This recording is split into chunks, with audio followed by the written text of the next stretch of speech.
plan.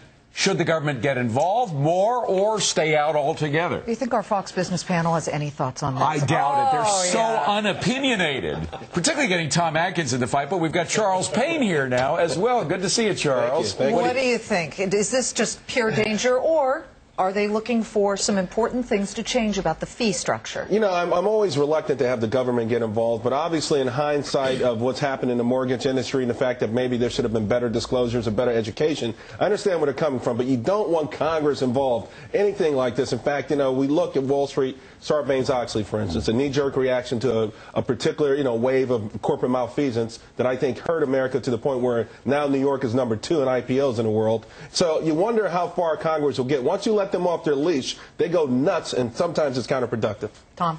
Yeah, they're always looking for this balance of regulation, how much is it going to save you, how much is it going to cost you. And if there's any lesson to the private sector in America is keep your closet clean before the federal government comes in and tries to clean it for you. Yeah. It's the worst thing in the world. Like, I'm from the government and I'm here to, like, do what? You know, that fill in the blank could be anything from help you to crush your life to.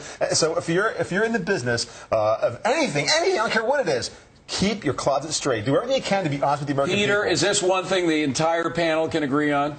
Well, you know, I think it's kind of ironic that the government is worried about these small fees on these 401ks as they're, you know, exacting the greatest fee of all, undermining the value of everybody's 401k by causing inflation and debasing the value of our money.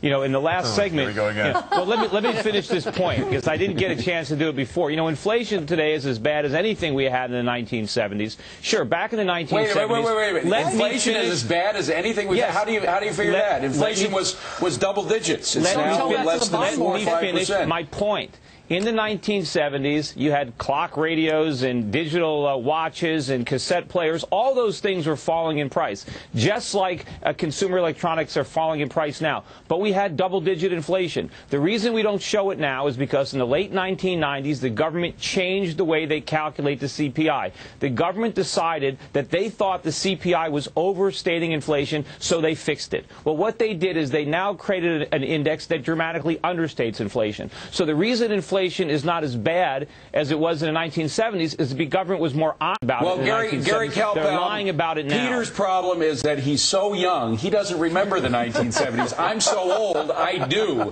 And believe me, inflation was very palpable. You knew that the value of your paycheck began to go down week by week by week. Just at the same time, hold on, you had your chance, Peter. Just as the same time as your paycheck got you into higher tax brackets, so you had this stagflation that was killing people. Hold on, Peter. Gary, go ahead. How did we go from fee disclosure over to inflation in 30 seconds? Because that's a big fee. Okay, look. And we're all paying it. All I can tell you is I remember the early 80s and interest rates were at 15, 16%. If there was real bad inflation, the bond market would be crashing right now. It will be. Don't wait for it to happen. It's going to crash.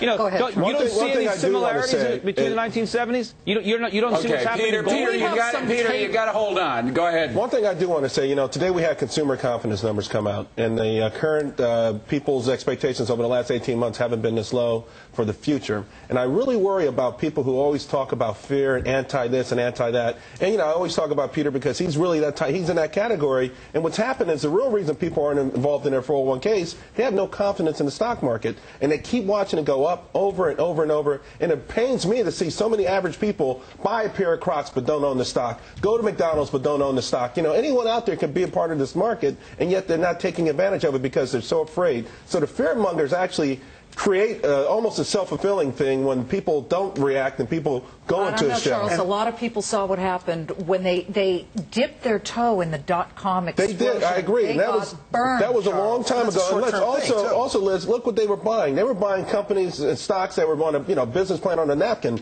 They weren't buying solid fundamental companies. They didn't own United Technologies or General Dynamics or Nikes. How many people out there own $1,000 worth of Nikes and don't own $1,000 worth of the stock? Actually, if anybody wants the government to take over their 401k, just look how beautifully they do with Social Security. Maybe that's an example that we should all follow. We got to leave this segment for now.